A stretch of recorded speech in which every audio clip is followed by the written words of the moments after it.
CC Michael, host of All Things Alberta, the podcast that knows that Alberta will be better off on our own, and we really don't care what people east of Saskatchewan thinks about it. Let's get after it.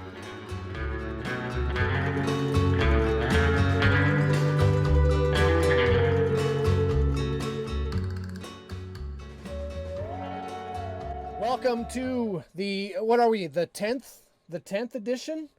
The 10th show of All Things Alberta. I'm your host, CC Michael. I've got a very, very special guest on today. I ran into, his name's Dave Bjorkman.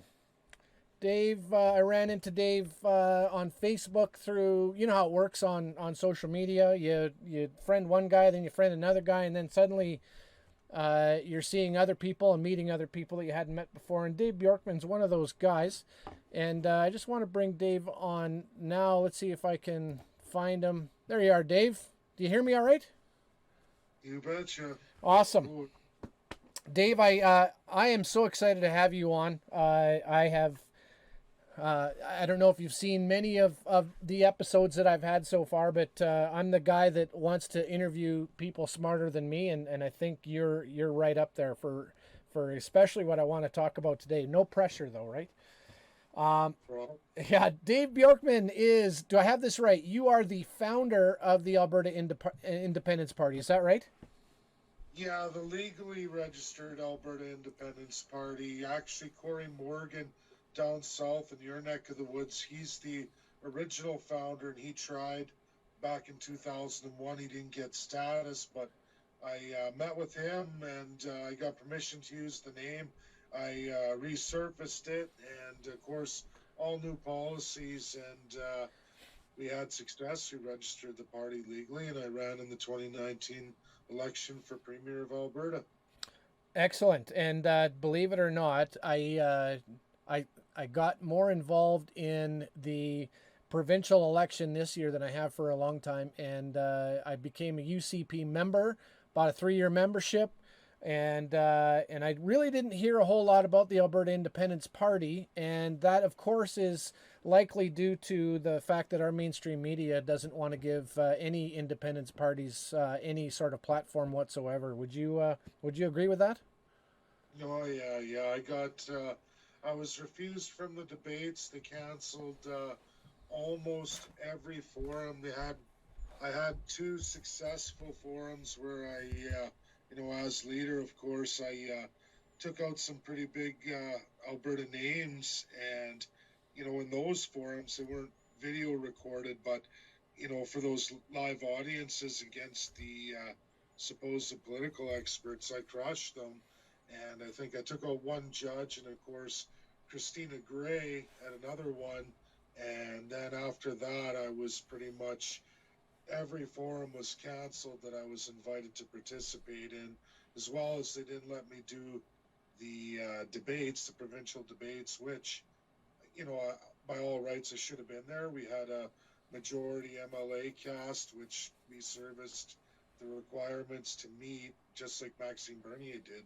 Right. And it still wasn't good enough. So, yeah, unfortunately, it didn't work out too well, right? They really put a damper on us. Well, the good news is, from what I gathered, and I forget where I saw it, it was just last week, where the AIP currently today is running almost 10% of the popular vote in Alberta. Have you heard the same thing?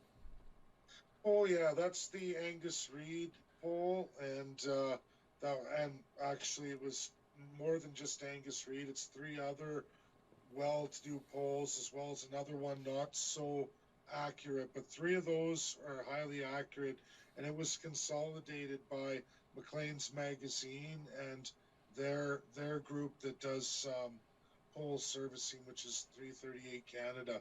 Now, I went to Angus Reid and I solicited them to conduct that poll. And just so you and every Albertan's aware, it was for Alberta independence, and right now the only political party that's registered as an independence party is AIP, which they've changed the name to IPA. So that 10% represents Wexit, it represents some FCP, but not technically, and of course AIP as well with their platform, or IPA as they go by now, Right. but it doesn't truly represent that party, so to speak. It's the only registered separatist party. The questions done in that poll administered by three organizations was, do you want to separate if this was available? And of course, they put it on the actual registered party. They didn't ask whether that was for Wexit, AIP, or FCP spinoff. So we know how many Albertans are for separation. We just can't say officially that it's for AIP. As it is now, it would be, but because that would be all that would appear on your voting ballot. But should another party or two even come up, that will get redistributed, right? So then what you're saying is that, like, what percentage of Albertans do you think is in favor or are in favor of independence today? Over 200,000 registered electorates, which a little over 2.7 million Albertans can vote in the province of Alberta, are legally registered electorates, meaning they're over the age of 18. Um, they're Canadian citizens and Alberta residents, permanent, right? That's the minimum requirement, but you have to be a Canadian citizen. So they need to see your ID, and you have to be a registered electorate. I know this because I ran for premier, and every true premier candidate gets a list of the Alberta electorates for all 87 ridings. So I have everybody's name and phone number, address, email, and all of that. So you know who the registered electorates are. Legally, I can only use it for an election period, and I could only use it if I was running for premier. So are you saying that we're not anywhere as close to separation as what I was hoping? Is that, are you giving me bad news here, Dave? 10%. Think about that. 2.7 million Albertans. It was, I think, 9.2%. So we're in the upwards if you go by that poll. Anywhere from 240 to 270,000 Albertans would be for separation today of the registered electorate. So that means anyone over 18 Yeah. who's a Canadian citizen, who's a permanent resident of Alberta. So yeah, I mean that's a terrific number. I'll put it to you this way: UCP won a majority government with 1 million votes. So that means separation is 1/5 the way to a majority government. So That's not. that's not bad then. Okay, well that's I did a poll, a Twitter poll, and we know how accurate those things are. And in my Twitter poll, I don't know if you saw it, but basically the question was if you could, and it was for Alberta residents only, which of course will guarantee that no one outside Alberta will vote, right? Yeah. Haha. And I had, I think if I remember right, 4,700 votes or something, or maybe that was my tax. I did one on should Alberta have a provincial sales tax, and that one got even more response than the other one. But regardless, it was in the couple, at least a couple thousand, if not higher. Yeah. And in that poll, I gave four options. Are you a hard separatist, soft separatist, hard federalist, soft federalist? I expected the numbers to be, well, what you just kind of quoted. I would have guessed that separation, if you added the hard and soft together, you'd probably, I was thinking you might possibly get to 50%. And I don't know if, obviously, trying to analyze a Twitter poll is almost impossible. But I was shocked at the numbers. It was over 80% had voted either hard or soft separation. Those numbers were through the roof as far as I could tell. Yeah, it's polling companies do really well, contrary to what people believe, but it's random phone calls of the registered electorate. So, and it is random regions in any given province to get their numbers. So, they're fairly accurate. Three of our Canadian polling companies have been historically very close. When you add them all together, it's usually within plus or minus two, depending on daily changes in the political stream, too, right? But you can't really go by political or Twitter polls or Facebook polls. I mean, if I do one on my Facebook with my following, you're going to get a massive amount who are going to respond for separation, right? Just because everyone's been following me for separation. Same with Twitter too.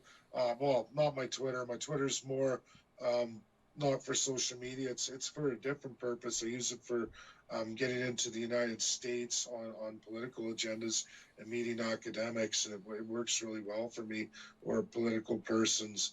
Um, I don't use them that way. So, it's not really good that way. It's better to just, you have a set number of 2,500, which is what the poll does. And they go from every region randomly. They just make random phone calls. So you don't know who you're going to get and what leaning they are, but it's from every general area. So when you hit Edmonton, you're going to get that NDP split UCP narrative, Calgary, a high UCP, and rural, you're going to get a lot of independents. So when you mix it all up, I think you will get, when you go by the 87 CAs, you'll get that better, and random, you're going to get a better sense of what the average person thinks from every riding, right? And that's a little more legitimate. That's all I'm saying.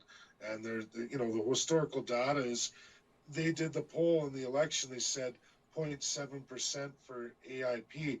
That's what our party got. That's what we averaged when you add up all the ridings. I mean, some people were as high as 3% in some rural, others as low as, 0.5%. But when you added it all together with all ridings, that poll was bang on the money. And all the polls combined, they were 100% accurate, right? So, the same thing with PPC. I think all the federal PPC people across that just got into politics, when they saw their numbers and what the votes were, and you add it all together, the polls were very, very accurate that way. Not so accurate with social media, obviously, because there's a bias there, right? Who's following you, who wants to answer, and who's going to ignore you because they just don't like your politics, right? Just saying. Yeah, and we get that for sure. All right, so before we get into what I wanted to bring you on here for, and I want to acknowledge to everyone who's watching this, Dave agreed to be interviewed without any for. I gave him the option. I'm like, if I come up with a list of questions, do you want a list of questions so you can prepare? And Dave's answer was, no, let's keep it fresh. Like, just give it to me as we come. So I have sat down today, and Dave, I went through some of your stuff earlier today. I wanted to get a better feel. Plus, I was looking for something. I've got a question for you that's going to come later about the UN, and I was looking for something that you had posted, and then I got sucked into your stream and got distracted. So hopefully you'll remember the post better than I could find it. But Sure, I'll just know the answer. I try to just, I retain a lot of information, I think. So, if I can't recall a post or where that is on my timeline, I mean, I got thousands and thousands, hundreds of videos, but we'll just go through. You go ahead, hit me. And I do like it fresh. I've always been live. I've always tried to answer people in the first person, or at least live, unrehearsed, because I think it gives a genuine sense, and people can tell if you're lying as well. You get, it's not rehearsed, where I always feel like a robot, where if I'm answering it rehearsed, it's one thing to read a speech, it's another thing to answer from the heart and from your knowledge. If you don't know it, then you're a fraud, right? So I'm ready when you are. excellent. Okay, so last I talked to Corey Morgan, I was trying to get out of him whether or not he's a federalist or a separatist. And even though he started AIP, I think his answer was he's a soft federalist. Surprisingly, after the last election, number one, like as far as I understand, AIP is no longer has a leader. Did you step down? Oh yes, I resigned last year in July. It's yeah, I resigned just because political parties, just by the way our system is, can't be anything but autocratic. It's nobody's fault. Well, it's the Canadian system's fault, but it's what we've inherited such a very long time ago. And the way legislation, I'm not attacking government, it's just, it's so old and outdated, and it's such an autocracy from a time of tier class structure that literally every party, federally and provincially, once registered, becomes basically under the direction and control of three individuals. That's both any federal party and any provincial party. There is no other narrative or no other. You hear about AGMs, you hear about um, bylaws, constitutions, and boards and committees. They can all be uprooted, dismantled, replaced, shot down, even constituency associations. The party leader, and in the absence of the party leader, it becomes the president or executive director, whichever position you registered with Elections Alberta, and the CFO who makes the decisions. If not with them, it's the absolute leader. And of course, they come premier or prime minister, whether it's a provincial or federal party, they have all the power in the world. Contrary to what you believe, they crack the whip. If an MLA or an MP elected, even with the constituency association under their constituents, if they don't play ball with that leader and that leader chooses, they will make them independent. You will be kicked out of the party. And that's just how it is. You can say there's a vote, and some parties put an illusion of democracy, but at the end of the day, the legal requirements by law that regulate everything only give three positions of power. So my resigning was to fix that. It was a mistake that I didn't know any better because I never built a political party before. I don't think it's something in mainstream. Obviously, there's only been maybe 100 parties Canada-wide, both provincially and federally, that have ever successfully been registered. And so very few individuals over the course of the entire Confederation know exactly how it works. Now, being a leader, you're privy to every single law and every single system in place. So you learn these powers. You disclose those powers after registration to your two subordinates, your president or executive director. You can have both, but only one's legally registered. And then, of course, you have a CFO as well, the chief financial officer. Those are the only legal authorities of the party, and the leader has ultimate authority over them until he resigns or an election is, or sorry, not an election, but a leadership contest is run. And then, of course, who chooses who can be a leadership contestant is decided by the president and CFO alone, nobody else. You can make up all kinds of committees, which we see. We can have AGMs, we can have all these things, but none of it is actually legally binding. There's absolutely no accountability to a leader or a president or CFO slash executive director if they were chosen to be built that model. So that is why I resigned and got to work on building that flawed mistake of the system. I needed to wait around that. And that's what I've done now, and that's what I've just released this week, and I'm trying to get people on board with. And this time, we're going to do it from the ground up. Nigel Farage and the Brexit group did this as well, and that's the build I got. I talked to some Brexiters post the election, about 3 weeks after our registration of our party and everything went through, the election results, where we came in 5th place. That did tip the UK. It tipped Her Majesty's office, and it also as well tipped the Brexit party. And I heard from them relatively quickly. And of course, they said, Nigel Farage, that group said Nigel Farage put in over, 22 years of his life building that. And then he had so many unsuccessful attempts that he actually learned that.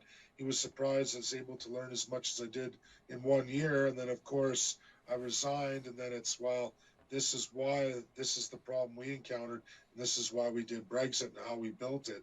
And now I have that, and I looked at it.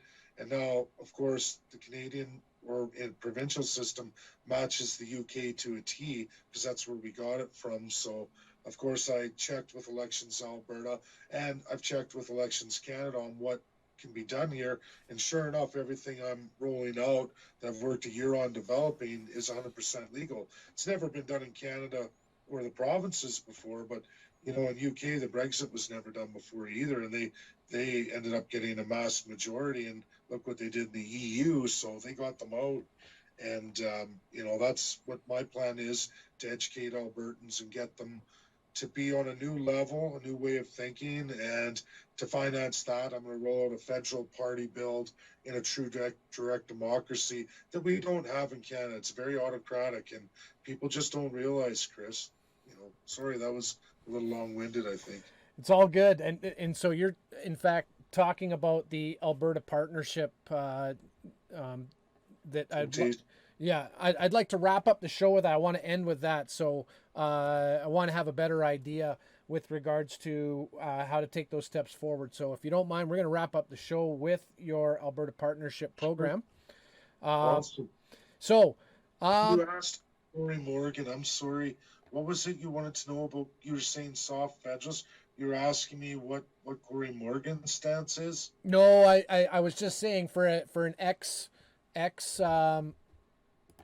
for a guy that used to be a separatist, he's now a soft federalist, I believe. I could be wrong, but I think he's a soft federalist. So I wanted to know, just all cards on the table, are you still a separatist?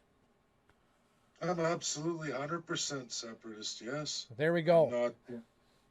I can't think a way out other than separation, and I have my reasons for that. I've answered every question, although I don't get the media platform, but there's not a question I haven't answered. I just don't get the media platforms and quickly rubbed out as fast as people can. They don't like it when somebody has the answers. Which is why which is why I'm doing all things Alberta, and you're going to find, I think, more and more independent, what we'd call independent shows popping up in order to talk about this sort of stuff, because you're right, man, it's a wasteland out there, and one of the issues that I'm running into, I forget where I have it here, but I wanted to get your response to what you do about, like, what is your response to those that resort to ad hominem attacks when addressing separation? And I'm sure, being the leader of an independence party, you've run into it more than anybody, but one of the things that just drives me crazy is when people address me, even on issues that have nothing to do with separation. They'll go to my Twitter profile page or they'll go to my Facebook profile page and they'll see Alberta separatist. And their instant reaction is, you're a hillbilly redneck, not thinking for a second that I do this look for a reason. And the fact that everything and every opinion that I have is now dismissed because I'm a redneck hillbilly separatist. What do you say to that? You know what? And I am the redneck hillbilly separatist. Fifth generation Albertan, and I'm just going to say there is truth to it. And unfortunately, Chris, you're not one of those individuals, but there is a serious problem here, and I'm trying to educate, but I've been relatively unsuccessful. And a lot of the tinfoil hats conspiracy theorists, and here's the problem with separation: it attracts anarchists, okay? And nobody's trying to regulate that like other parties. UCP was great at, well, we'll take your money, we'll keep you quiet, and we'll keep you down here, and yeah. But Alberta separation groups now seem to encourage all that, right from COVID, 5G, vaccination, extreme religion, a lot of racism. I have to agree with the assessment, which I fought really hard to keep that out of AIP when I had the reins. And I was very successful at that. We had to reprimand a lot of people. It was a tough fight. And there's a reason for that, because we cannot entertain things that are not based in fact, or it's not accepted by mainstream. If you're going to be a separatist, that is already a tough enough sell. Yeah. If you agree, right? You don't want to go too far into every radical idea, conspiracy that has no basis of real truth that you can prove, right? Like, you know what I mean, right? I can have all the theories I want in the world. I can have my position, and I can relate that to people. But when I hit the political realm, I have to be free of those kinds of burdens. I have to have a limited platform, and I have to represent that platform as best as I can and stay true to it. For us, and what I developed, and it was mine, was the Oath of Rights and Freedoms. I thought, everybody can have their own views and their own concepts, but we have to respect the fact that everybody has them and they're always going to be different. What's good for you is not good for the guy beside you. And that was just simply, this is the oath. And we held everybody to it. And I still bring that forward, is that we accept all rights and freedoms at no threat, harm, or expense to anyone else's rights and freedoms. And that is a fundamental flaw of all of Canada. This isn't just a redneck hillbilly Albertan thing, but it is a flaw of all Canadians, regardless. And you'll see, racism and conspiracies develop all over Canada in both the left and right streams and their various versions. And you can get into the non-binding UN and globalization, and there's truth of that on the right side that really goes into that. And then there's a big fallacy from the left, a big conspiracy of baloney, but the media supports it. And then on the right side, you get into some really racist and ignorant ideas or lacking science or provability, right? I mean, I have my religious background. I don't know what yours is, but it shouldn't matter as long as you're not trying to hurt anybody. Why should I try and take that away from you or say, I'm going to legislate something against that? We have a great Charter of Rights and Freedoms. Unfortunately, in Canada, we try to always mess around with that and get our Supreme Court to, reinvent it or redefine it, and that's no good. But we really do in politics have to put up walls. You don't just want to get a following of people's radical ideas, because you're to have a platform and everybody's got to roughly agree to that. Now, the other personal ideas or things that are not mainstream, you're to keep it to yourself and not flagrant and publish it and put it on your social media and everything else, because it really does take credibility. And we talk about 10% of the population that wants to separate. It won't get too much more than that if we keep having these definitions. And I mean, I'm not saying, Chris, I've looked at your stuff. You seem really articulate. You're a smart guy, but you have to admit there are a lot of people that come from that anarchy system that come with deep racism, or they're against religion, or they're too far into the religion where it's not, based in any kind of mainstream society. And it's going to make people run away from your concept of independence or separation or any legal path that's already a struggle. And that's why I think that is the problem. And that's why they win when these groups allow the radical in and they don't say, hey, you know what?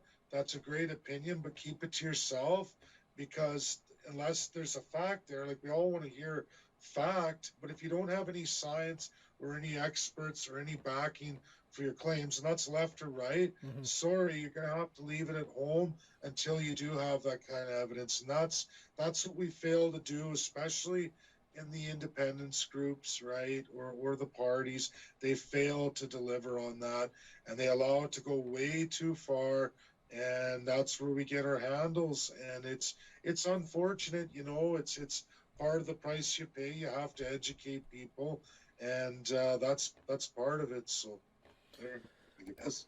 Hope I answered that. Yeah, absolutely. And one of the difficulties, I think, is, well, not difficulties, I would say frustrations, once we've jumped, people like myself that have looked at what we'd call the main parties for a while and trying to work within the system, and then realizing that it's not working, and then you jump into something like an independence movement, and all the good reasons why it's a good thing to do, but I've had everything from family members to strangers just outright dismiss the independence movement because we're idiots or we are hillbilly rednecks or whatever. And it's the radicals. They've taken on anarchists anarchists are drawn to independence for the wrong reasons.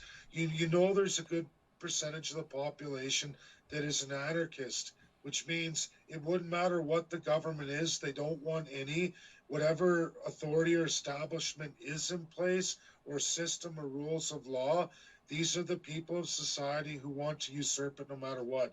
So independence, by definition, because it's against the built system that it is flawed, it has its flaws, but you're going to attract an absorbent amount of those anarchists from all spectrums just because you are going against the mainstream. And because you're doing that, it automatically takes that anarchist, and that's that radical hillbilly Albertan that, is really the answer. And I mean, they're all over Canada. Don't get me wrong. There's just as many of this hillbilly crazy definition in Ontario as there is in Alberta. Well, actually, by percentage, but by population, there's a heck of a lot more of them. So they can make their claims, but this is the problem with independence. And people get into this movement have to be very, very strong in their messaging and in their resolve that no, we are not anarchists, and no, we don't support that. If you don't have any science or proof, or the YouTube videos from somebody who claims to be an expert, who claims to have evidence, well, where's the government website or page? Or could you line up some experts, please? And I mean, I go through the world to find these people so that, and I bring them forward. And you can go on my timeline, you'll see me in pictures with them, or you'll see the real people on Twitter or Facebook acknowledging me, or us going back and forth. Or you can look at my email and you'll see the whole mass amounts of conversations we've had. And you look up that person and you find out they are a world expert in that field and recognized with world experience. Like one fella I got who's an expert in China is an American, and he's been in 3 American presidents. He's hired by federal government, both Democrats and Republicans, because he is the best in the world. The guy flew out all the way from the US to come see me in little old Edmonton just to meet me and have a 2-hour interview. And then him and his wife enjoyed West Edmonton Mall and flew back. I mean, that was amazing. But that's what happens when you work at something. You stay the course, and you only allow factual information to get to the cream of the crop. I mean, entertain everybody, people's ideas, but it's what is versus what isn't. And when you allow what isn't to flow through a party or a build or a organization, you lose credibility, and then you open it up to everybody to call them idiots, radicals, nutters, all of it. Yeah. And it really is true. It was something I fought really hard at. I knew I couldn't get the growth I wanted to in the last election, but that's the price you pay to be genuine. You don't see any articles of people going, oh, Dave's a lunatic, oh, Dave's way out to lunch. I mean, they called me racist, the usual left digs, but you don't find anyone to come forward with an economist or an expert in the field to say, oh, he's a liar. You're never going to find that, right? But you'll find, oh, he's a racist, a pervert, the classic, attack that the left really brings forward to anyone from the right who represents any kind of narrative that they can't argue. So then they look to discredit you in your personal life. Lovely. And I find social media just a wonderful place to find all kinds of crap like that too. So, well, now that we're a half an hour in, I want to start digging into what I actually brought you on the show for, and that is to talk economics. As an educator, I get extremely frustrated at how little I myself know with regards to things that probably affect me the most. One of those things would be economics. We don't teach economics in any meaningful way throughout K to 12, and even in university. I've got 2 university degrees.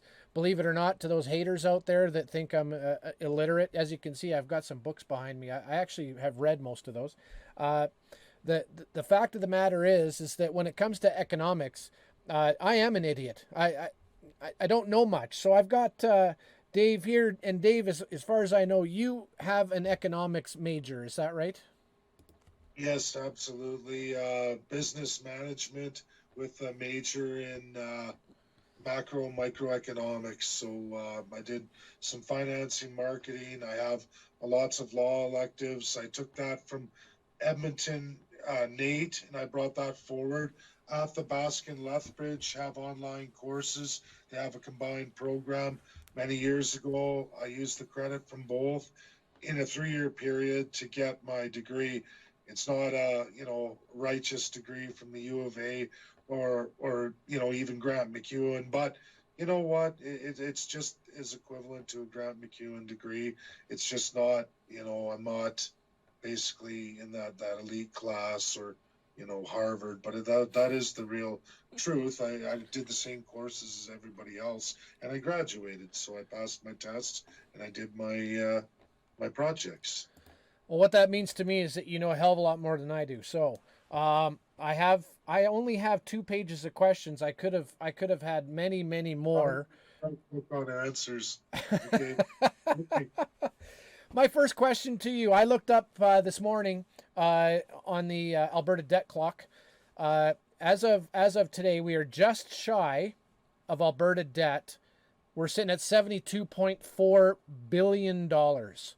My question over and over again to anyone who will listen, and surprising, I'm not the only economics idiot out there. When I ask the question, who do we owe? Well, that's ultimately the truth be known. When it goes even to the World Bank, the major shareholder is the United States of America. However, when we get into Bank of Canada and everything else, you're going to get the public. You owe yourself. There's three debt categories. There's your household debt, there's the public debt, and then there's one more. Oh, business debt. Okay, so that's your corporation, small, medium businesses, partnerships. It's the business side.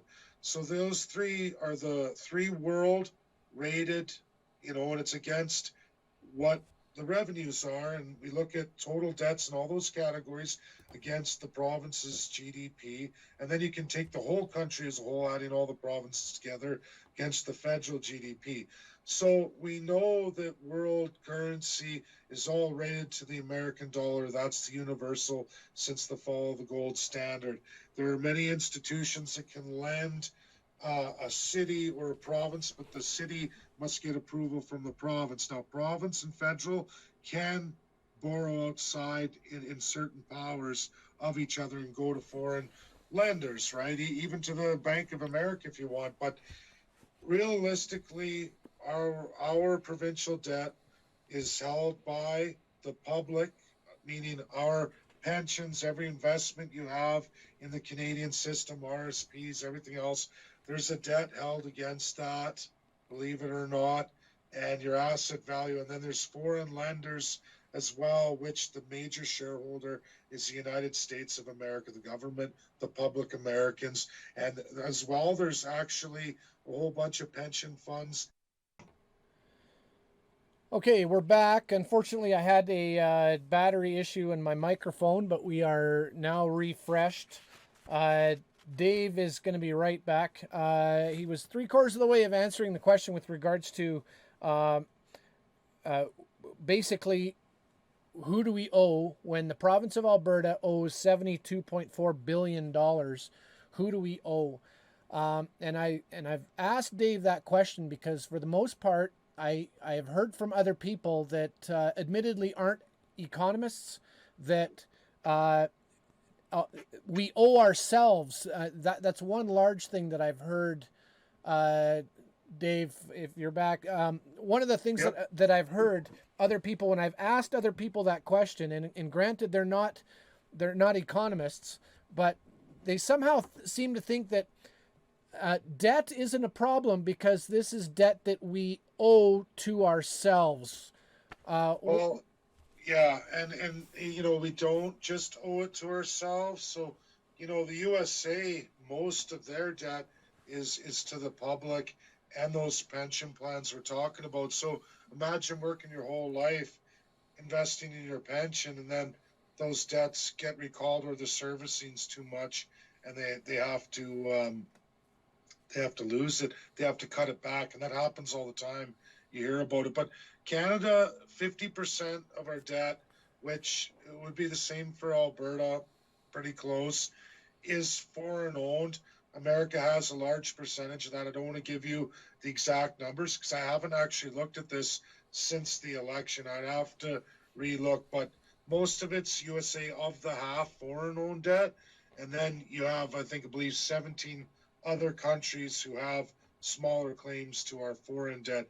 The other larger percentage, which is a little more than half, is public debt, and that goes against all your investments. So it isn't a good thing. No, it's never a good thing because it affects your quality of life because you have to service the debt. While plans can make money off that, it's never good when Canada reduces its interest rates like what's happening now. All of our investments now are losing money. I'm telling you that right now. So expect, following this COVID in the year to come, there's going to be major announcements on a lot of people's investments that there's been a huge loss, right? Same thing happened in 2008 and 9, if you remember, and we took on all that debt with Harper, the buyout and the bailout, and what happened, all the plans went down the toilet, right? People lost their shirts, RSPs, you name it, all kinds of stuff got crushed, right? So that's what we're going to see. That's what debt does.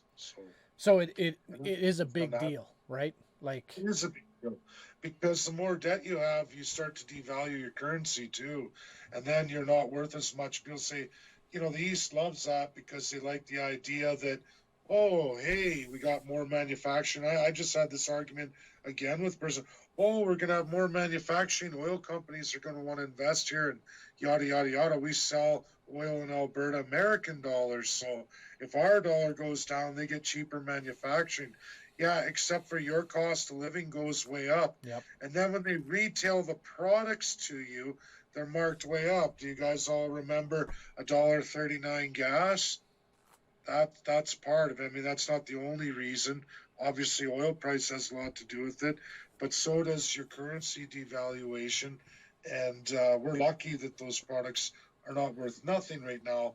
I mean, it's not lucky, it's bad, Yeah. but that's the only reason. If you had a fair price, right now, as currency went down, you'd be paying more at the pumps for your gasoline. So Because that oil is an American barrel of oil, right? yeah. American dollars. So you're not getting the break. Your cost of living goes up when currency goes down. So it sounds like an obvious thing to me, but maybe it's not. The question I have is how do we pay it back? Like right now with our debt load, like we're sitting at 72.4 billion right now, and that's before we've even touched the COVID stuff. Are you? We're going into Jason Kenney's year here is going to end officially, and I beat Travis Toes, and I released 2 weeks earlier, and I was doing that working up in McMurray, working at it every night, and I released that the budget would be closer to 9.3 billion, and Jason Kenney had to do a 2 week early release saying, yeah, it's going to be 9.2, but then they quickly lent on the healthcare and it was back up to 9.3. Now with this COVID, this crisis, the oil crash, we are going to balloon. Are you ready for this? Alberta's deficit 2020 or 2019, 2020 official, not the one that they roll out and tell you we think it's going to be or we try to, because that's how governments work. Just like you pay taxes all year, you file your taxes the following year. It's the same thing with government. We want the budget to be this, and everybody thinks that's the budget, but it's never what it is, the official, in the following year to look back at the year of what they actually had to borrow and do. And already we've shot way past that. It's looking like 15 billion all the way up to 24.5 billion is what I'm calling. I'm calling that. I don't see us in Alberta getting out of, just if COVID ends, if it ends June 6th, we won't see recovery until the first quarter of 2021, meaning we'll have an official deficit borrowed to sustain our Alberta here will be $24.5 billion, 3 times almost what Rachel Notley did in her last year, 3 times. Well, And she did a record. If you look at the term, it's just like this many years term, they borrow this much. Then it goes boom, the next government, they borrow that much, boom, the next. And it's just the same with the country. It's ridiculous. Our standard of living keeps falling. Our cost of living goes way up. And we're all seeing that. I'm sure. I don't know if you have children, Chris. I guess I should have asked, but your generation of kids are going to have it a lot harder than you had it. And my grandkids will have it when they come along a lot worse than my kids currently have it. And it's not good. Like housing, that's the other thing with a low currency and high debt is housing costs. They have to go way up. That's just a nature of the beast. And people think, oh, well, lower currency, we get more work. Yeah, except for you're going to be paying $850,000 for a house like they do in BC or Ontario. I mean, there's other reasons too, but generally that's what happens. If the currency goes down, you're paying more for all those things. Imports become super expensive. Yep. We do manufacture a lot of things, but we import a tremendous amount too. And to try and build a house now, good luck. A lot of that's all imported. It all gets, the more your dollar goes down, the more debt you have that helps and aids in that, the worse you are, you know. There's a You, 1,000 questions that I'd want to go off of there, but I'm going to keep it as simple as I can here. Uh, what what does it mean? Like we read, I think, unless it was a fake news story, but I don't think it is. Newfoundland is broke. Um, like Alberta and Newfoundland are in big trouble, yep. and Newfoundland is almost bankrupt. What does it mean for what does it mean for a nation or a province to go bankrupt? Well, for one, it's not going to affect the nation like it's going to affect the individual province. Now, what that means is the money that you've borrowed, you can't borrow anymore, and you're unable to service your debts, right? Just like basically a personal bankruptcy. So when commodities, which are important for Newfoundland and very important for Alberta and Saskatchewan, there's three provinces who run a major risk here. And of course, Newfoundland and Alberta are front and center. I think Alberta's likely to top Newfoundland. Well, I don't know. No, they're about even Steven here, and you can say, oh, Alberta's got some diversification out of oil, but I'll put it to you this way, we borrowed all this money at set terms, right? That was with this high of a GDP, how much we produce, how much that's worth on the global scene, and how much, right? And if for some reason that number goes down, just like think of it like your house, we're going to say the province of Alberta is your house. They all of a sudden say, oh, your house is no longer worth $300,000. It's only worth $220,000. But your mortgage is $290,000. You know what I'm saying? Yep. Then you go to the bank to renew your mortgage and say, yeah, I got to renew the mortgage. And the bank says, there's a problem here. We can't give you a mortgage because of the rules of lending unless, we can give you a line of credit for a super high interest rate, but then they calculate your ability to pay. A 25 to 30% unemployment rate, you're not going to have the ability to pay. And that doesn't include the fact that you're borrowing for your service sector, because if your primary sector, which funds the taxes collected in royalties from our primary sector, are what fund our public sector and our service sector, most of it.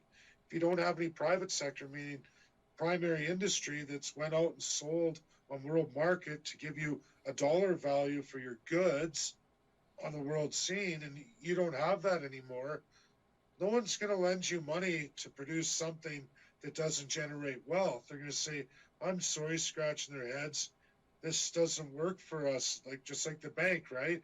Well, I'm on EI and I get $2,000 a month. And they're going to say, but your mortgage is 1,800, and we did a calculation of your cost of living. You have two children, your heat bills are this much, your food is that much.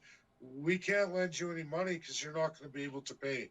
There's our bankrupt situation.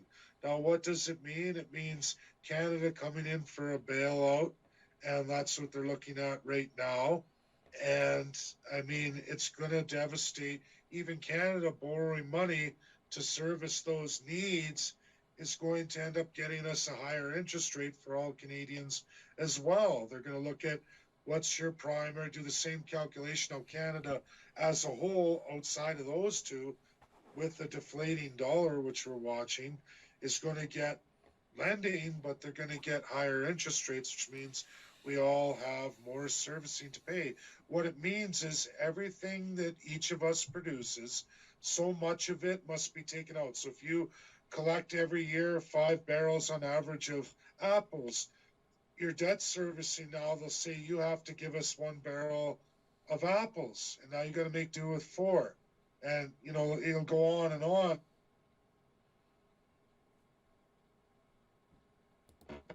Set decline a call so it doesn't mute me. Oh, so I hope that question. Yes. Right, because one of the things that I heard, and again, this is could be my Swiss cheese memory trying to remember what happened, but when New Zealand, was it 20 years ago, New Zealand declared bankruptcy, and they, in order to deal with their bankruptcy issue, they lost almost all their social services overnight. Their health care was no longer free.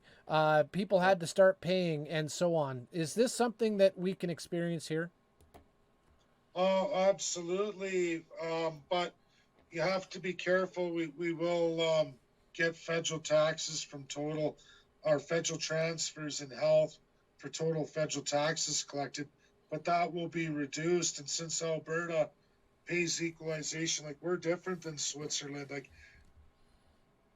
Alberta is a phenom that's not seen hardly anywhere in the world. There's only one comparable, United Arab Emirates, where it's country that supplies all these other countries in the same, relatively same manner. But for Alberta, it's even worse because, we already fund the federal system, so they won't be able to give us the traditional health services.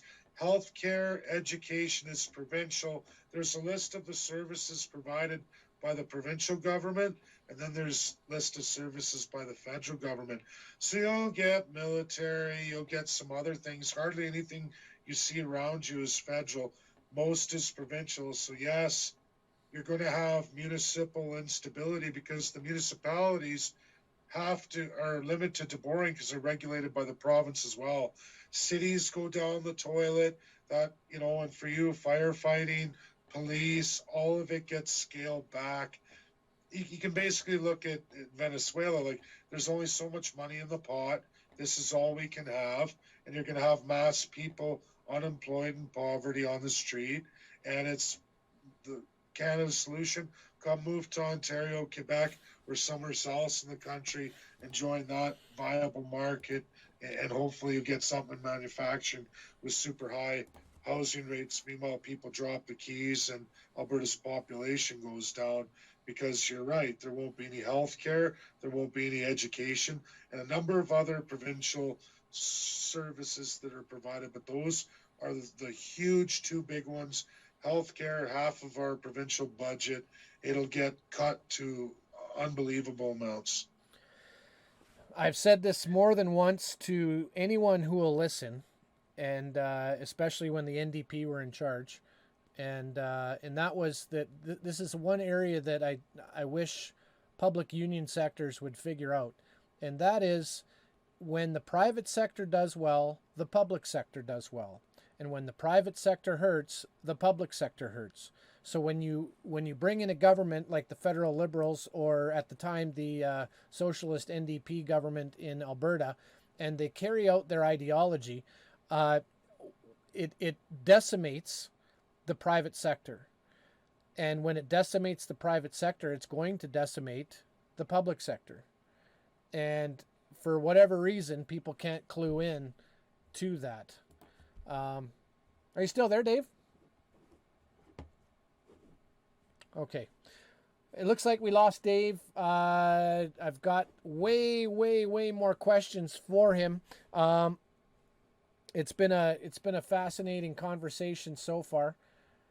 I'm just going to hang up, see if we can't get him back here shortly.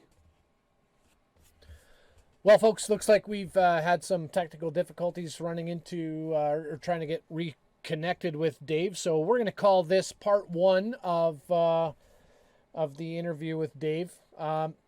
So far, it's been enlightening. It's been very helpful.